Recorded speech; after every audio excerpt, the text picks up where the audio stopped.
Good morning, everyone. I hope you're all fine. Two presentations on distributed self-organization. What is self-organization about? What you can see over here is a little simulation of pedestrians. And you can see that in all those 6 different versions, pedestrians behave differently. We do see that they self-organize. There are different kind of patterns. The difference is that parameters have been changed just a little bit. So small changes can make big differences. We're talking here about complex systems, complex dynamical systems, in fact. And there are many of them in the world. Turbulent fluids, traffic flows, large supply chains, social, political, economic and ecological systems, financial markets, group dynamics, and so on. And one of the characteristics of many of those systems is that there are limits of predictability. The reason for this is known. Even if we had 1,000 times or 1,000,000 times more measurement points, more data, we could not really predict the weather for a year, for 10 years or 100 years. Because what happens behind this weather dynamics is turbulence. And turbulence is a phenomenon known from physics where basically small changes can really make a big difference. Now here is an experiment that shows basically what happens if you increase the flow rate of a fluid in a pipe. So usually there would be laminar flow, but if you push water too much, then it starts to become unstable in its flow, and eventually there would be a turbulent flow. We have similar kinds of phenomena in, for example, the Lorentz attractor. And you can see over here, these are just 3 coupled differential equations, nonlinear decoupled differential equations. And they produce really a very funny dynamics, as you can see over here. What is depicted is a so-called strange attractor. And this example is suited very well in order to illustrate the butterfly effect. The butterfly effect is so funny and so unbelievable, there are even cinema movies about that. So what is it about? It's basically saying, in such kind of a system where we have deterministic chaos, even the slightest change would eventually make a big difference. So you can see over here 2 trajectories, they start basically at the same point, not exactly though. And for a long time, those trajectories develop in a parallel way. Eventually, however, they will depart.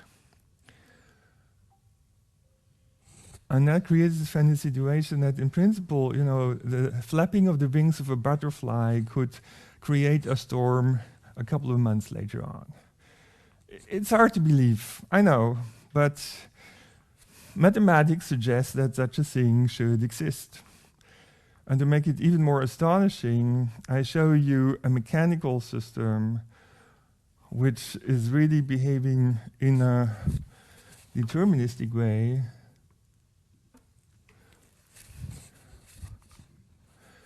Which is a double pendulum.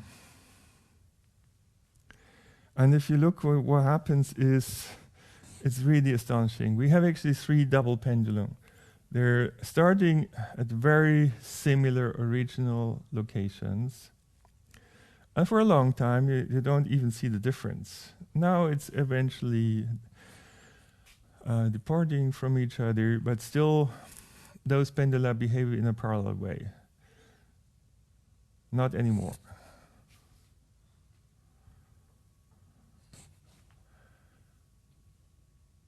And this goes on forever and really creates a very disturbing kind of phenomena, I would say. Another example is the Lotka-Volterra system. It's a well-known model basically for predator-prey dynamics, the simplest ecological system of two species you could think of. And let's assume that we have foxes and rabbits, and somehow there's a hunter who is responsible for taking care of the ecological system. And say the optimal ecological equilibrium would be this point over here. So the hunter will start interfering with that system to aim for that point, that red cross over here. But what happens instead is the system moves to another point.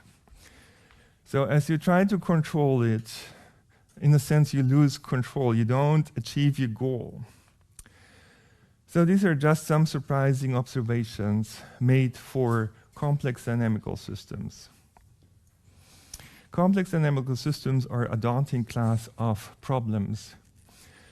They are systems with a large number of interacting system elements that can be individuals, can be companies, can be countries, can be cars, can be many things. And those system elements would interact in a nonlinear or in a networked way. And that can create some so-called rich system dynamics. I mean, different kinds of dynamics, often pretty surprising. Those systems behave dynamic typically rather than static, probabilistic rather than deterministic, and often in a surprising or even paradoxical way, such as a slower is faster effect. They're often hardly predictable, seemingly uncontrollable, and in a sense a nightmare for politicians and managers of companies and even scientific teams. Now, we need to distinguish complex and complicated systems, really, because many people mix them up. What you see on top is a complicated system. A car is made up of many parts. But those parts are interacting in a way that makes the car well controllable. Otherwise, you would not pay a lot of money for a car. However, if many cars interact on a street, like a freeway, then uncontrollable dynamics occurs. Congestion patterns emerge. That means something that nobody really wants. And so, how can we understand that? This is a well-known example. You've probably seen it 1,000 times already in the summer school. Anyway, everyone here is well educated, has a driving license, right? Has modern technology, clear, plain sight. It's not a difficult task to move steady and avoid an accident. And nobody wants to cause congestion. But this is what happens. How could it happen that something occurs that nobody wanted to happen? We call this systemic instability. And the reason is, if the density is above a critical value, then basically, when there's a little variability in the speed, the next driver will respond, but with a delay. And to make up for that delay, that driver will brake a little bit harder, and the next one even harder. And so there is a chain reaction, and at the same time an amplification effect, and the result is a standstill. The traffic jam occurs. Once you have it, cars flow out in the front, join the queue in the back, and this makes basically the queue move backward. So we can understand all the detail of this phenomenon, but nobody wants it to happen. It's systemic instability, and similar kinds of phenomena happened all around us in the world, and basically, managers and politicians are really struggling with those. So we need to understand them better. And most people try to fight them, to eliminate them, and it's not a good idea. Now, in network systems, things get even more complicated. Rather than the intended effect, you often have side effects, you have feedback effects or cascading effects. So, we typically look at a bunch of people in the way that, oh, this person has this character and that person has that character, so altogether this group should have kind of this combination of characters. This will not allow you to understand group dynamics at all, because there are interactions between those characters, right? And those interactions will make people change their behavior. And so it's the interactions which basically determine the outcome of this. And the stronger the interactions, the more important is the network of people as compared to the properties of the individual. That means if we switch on kind of those interactions, in the beginning it's the individual personality that matters with no interaction. But if we switch on the interactions, then eventually it's the network that takes over what happens. And people are not sufficiently aware of this. Now, we are living now in a time of big data. We can do evidence-based decision making. Still, it seems like we are losing more and more control. And how is this possible? We have better technology than ever, more data than ever, and we're losing control. The reason is that the data volume grows faster than processing power. That means we cannot process all the data we produce. The fraction of data that we will never be able to process is even increasing over time. I call it dark data. That means you need to know what part of the data you need to process in what way, otherwise you get lost in all that data. Moreover, as we network the system, there's a combinatorial growth in the potential complexity of the system. And that overtakes even the exponential growth of, for example, processing power. That means as we try to control these systems in a top-down way, we lose control. And that's why we need a new control paradigm. We need to move from top-down control to distributed control. And for this, we need to understand how self-organization works, because self-organization is basically the secret recipe for distributed control. If you think now we have big data and AI, and those monstrous AI systems with billions or even trillions of parameters will just do the job for us, we don't need to care anymore. Unfortunately, you're wrong. Just take the example of the game of life. A very simple cellular automaton, 3 or 4 simple rules to produce that pretty surprising and interesting dynamics. If you use an AI system and let the system learn the behavior, it will start imitating that behavior, but say with a million parameters or a billion parameters, while actually this model has just, say, 3 parameters. It will have difficulties to reconstruct the original rules that produce that complex dynamics. It will waste a lot of energy on emulating that dynamics. All right, so complex dynamical systems tend to self-organize, and the outcome is resilient to reasonably small perturbation. This is another interesting point. So if you have a stable outcome, then a little bit of change doesn't matter. Chaotic systems are, of course, in that sense, not such stable systems. Here we have instability in certain directions, and that's why we have the butterfly effect.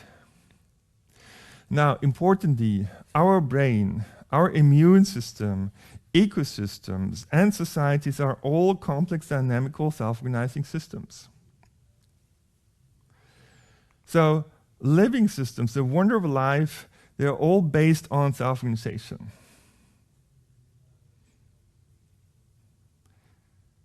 There's no central data center or processor that controls your brain, your immune system, or whatever. This is all based on self-organization. And it creates wonderful things, how wonderful life can be. Just think of that, how wonderful things our body can do. And a lot of it is based on self-organization. How wonderful things our brain can do. Also, self-organization. So we don't want to eliminate that. We shouldn't. We shouldn't try to centrally control those systems, I think. Now, self-organization also matters for traffic flows. The congestion patterns, and some of them can be understood as emergent patterns, so-called phantom traffic jams, if there's no bottleneck, for example, but density goes across a certain threshold, then we have the kind of dynamics I showed you on that circular road experiment. Here is a video that I recorded many years back in Cairo, and it shows the emergence of a stop-and-go wave. We'll see it move backward. Now it's there. And it's not caused by a traffic light. There's just this on-ramp over here. There's a little road that leads into that freeway that produces small perturbations and triggers basically the stop-and-go wave, but it's not a controlled stop-and-go dynamics. Okay. And even more surprisingly, there are so many different kinds of congestion patterns. These are just particularly difficult examples, and there are also some accidents involved over here, for example. To be honest, if we had started with this data, I would probably have changed the field to do something more simple. At that time, we already had traffic models. We had to show that we were doing a good job understanding the phenomena. What did we do?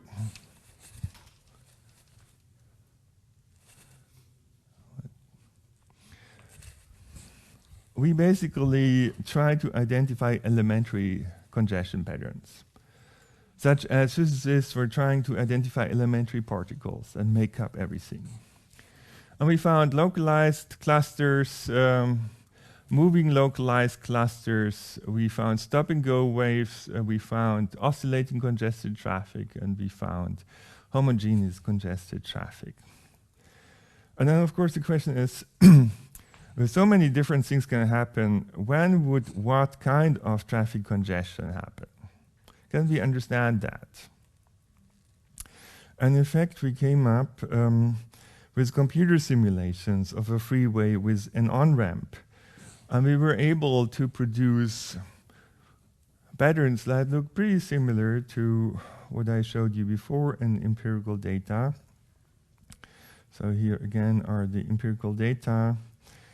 And we were able to come up with a so-called phase diagram.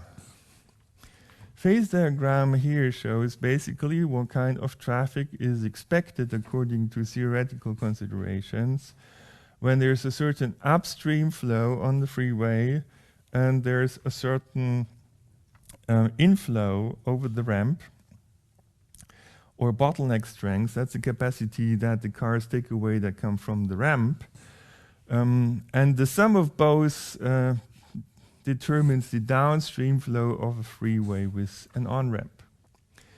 So we find that over here there would be free traffic flow, and there would be a line above which there would be congestion. And as you can see over here, there are certain equations that determine those separating lines. What makes things even more interesting is that things depend on the size of the perturbation. This is what we get if you have a small perturbation. That's what we get if you have a large perturbation in traffic flow. So there are additional states, the moving localized clusters and the pinned localized clusters, and also the congested area extends. And so if we don't know whether congestion was caused by a small or a large perturbation, we have an overlay of both phase diagrams. So there are areas where several things can happen. Well, this is called history dependence, or hysteresis, or multi-stability. And so really, traffic flow is amazing. And you do all this even without knowing what you do, right? Still, we can understand it scientifically. Of course, then we were trying to compare it with empirical data. And this is what we found. And you can see that, yeah, they're moving localized clusters in a certain corner of this phase diagram, and pinned localized clusters are together, and oscillating and stop and go is up there. And there are some areas where there could be congestion or free flow. And of course, if we have the choice, we would like to have free flow. And how do we get there? Now furthermore, we were then considering actually that the outflow from congestion patterns is not exactly constant, as some work of Boris Kerner suggested, but it depends on the weather conditions. So then we scaled the flows by the outflows that were measured on those days. And you can see on some days it was raining, and other days it was dry road conditions. And with that scaling, we see an even clearer pattern in the empirical data, which matches very well these theoretical predictions. So altogether, we can say there is an analytical theory of traffic flow that allows us to understand the complex dynamical phenomena that occur in traffic flows, even though there's so many of them. Some people also call it traffic physics, but of course that's perhaps a bit too restrictive. And we can even calculate the extension of congestion and the delays that are caused. So congestion is largely predictable. Just the moment when it starts is hardly predictable, because it may depend on an overtaking maneuver of two trucks, and we don't know when that is going to happen. So there's some elements of unpredictability, but also a large amount of predictability. And we have to be able to cope with both. Now, pedestrians.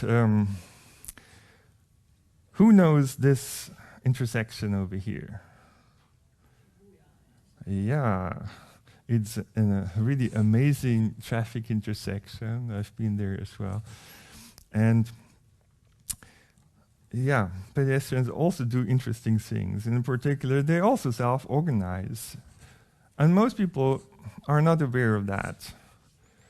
They tend to walk here on the right-hand side. In other countries, such as Japan, they tend to walk on the left-hand side. But they do form lanes of uniform walking direction that are segregated from each other.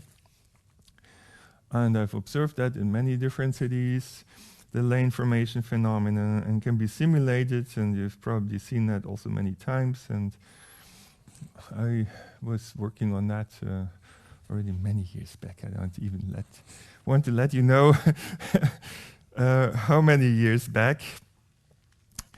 I still find it fascinating. There are many different models that can produce this kind of phenomenon, but one of the most used one is the social force model, and there are many variants of this model.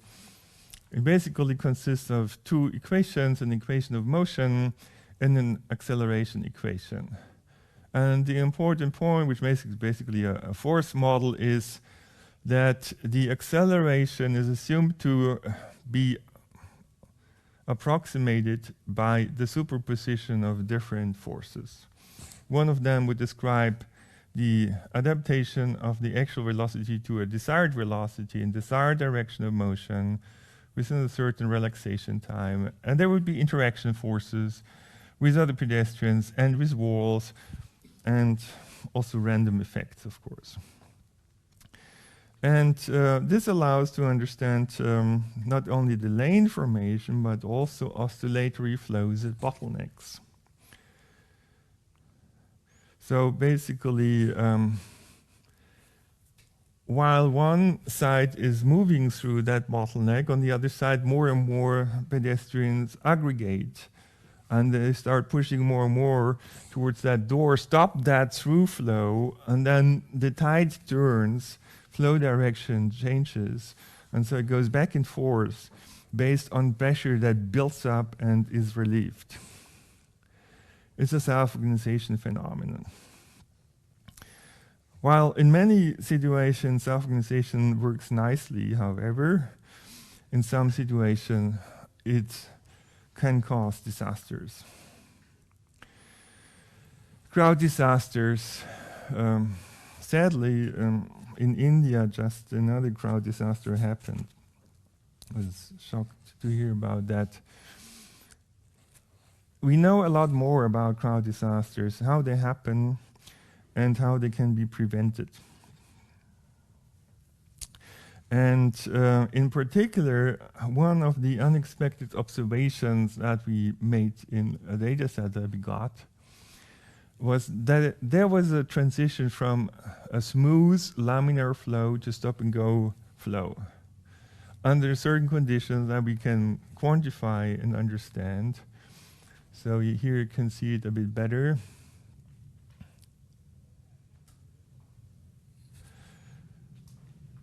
And in that case, the stop-and-go flow continued for about 20 to 30 minutes. And we can actually understand it also. There are models for that, for the intermittent flow. If there are too many people basically competing for the same empty space for the next step, then you get these kind of phenomena. This is where we formulated the faster is slower effect. People rush to the door, they push, and the result is they evacuate more slowly as compared to if they would keep a distance. We'll see that all of these observations can also be used for good.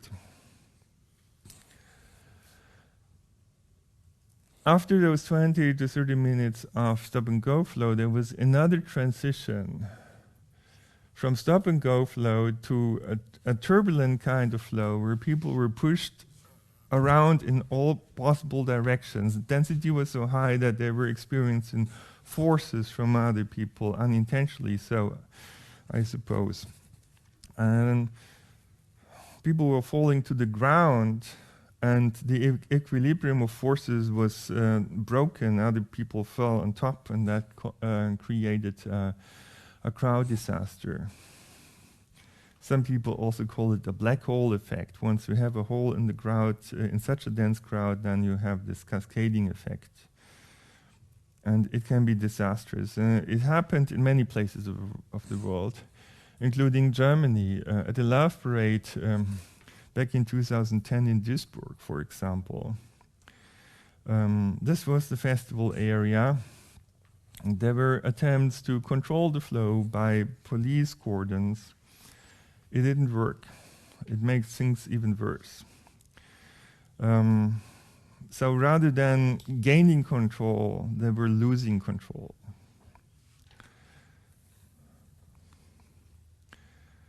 And you'll see again some crowd turbulence in this movie over here. And this is what basically triggers the falling of people, and then the black hole effect sets in. Game theory. Also, in evolutionary game theory, we find interesting self-organization phenomena. You've all heard, I guess, about selfish root choice. Here's the right man for this.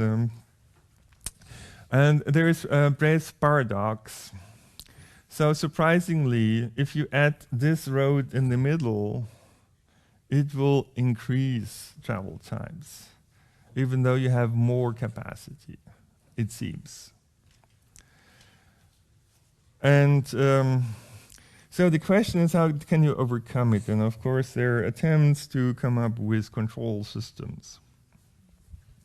But there are also other approaches. So one of my PhD students, is his name, he was doing an agent-based simulation, and rather than assuming fully rational agents, he looked at different kinds of behavior of those agents, including adding some noise.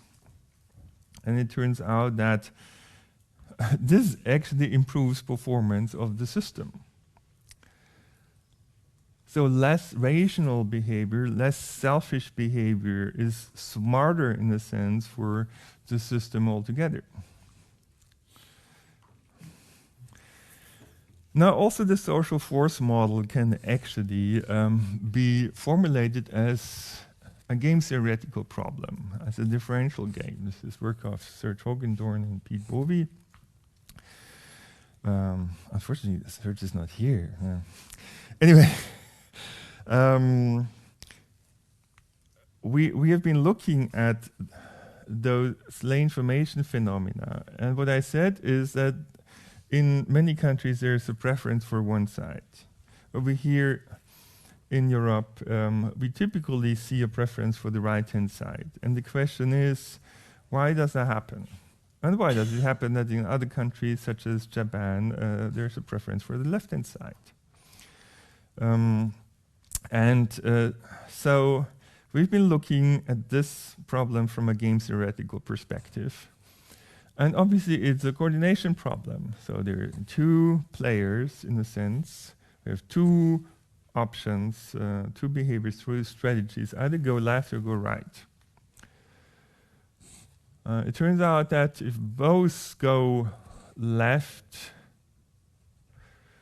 then they manage to evade each other, right? So there's a benefit of doing that for both, b greater than 0. If one goes left, the other one goes right, they're still standing in front of each other. No success, no payoff. And so on. So basically, this is the payoff matrix of that situation and establishes a coordination game. And it's possible to formulate the evolutionary dynamics of that kind of situation, of the coordination game. And what we get finally is this equation over here. It's the probability or relative frequency of showing behavior I at time t. And now what people are often interested in is what happens in the stationary state, in the equilibrium. So you set this to 0, the change to 0, and figure out, oh, there are 3 stationary solutions. One is p equal 1/2, one is p equals 0, and one is p equals 1. Then some people would do a stability analysis of those different stationary points. And the interesting thing is, the most natural behavior, like the 50-50 situation where you go in 50% of cases to the left and in 50% of cases to the right, the symmetrical behavior, that is unstable. So a little deviation from that will drive the system towards one of those other actually stable stationary states. And that establishes a behavioral convention. And it could be either the right-hand side or the left-hand side. It does not matter. The only thing that matters is that if all people start to do the same thing, it's perfectly coordinated. You don't have to enforce it. It happens by itself. So again, we can use that mechanism basically to establish coordination. We don't have to enforce it. Okay, and then I'm ending with a slide on swarm intelligence. And that's also pretty fascinating. And of course, there's a lot of coordination happening over here. Now, how do they do that? If that would happen at Schiphol Airport, I'm not sure you would take a plane at all. But birds can do that. And how can we use that? That will be part of my second talk about design for self-organization.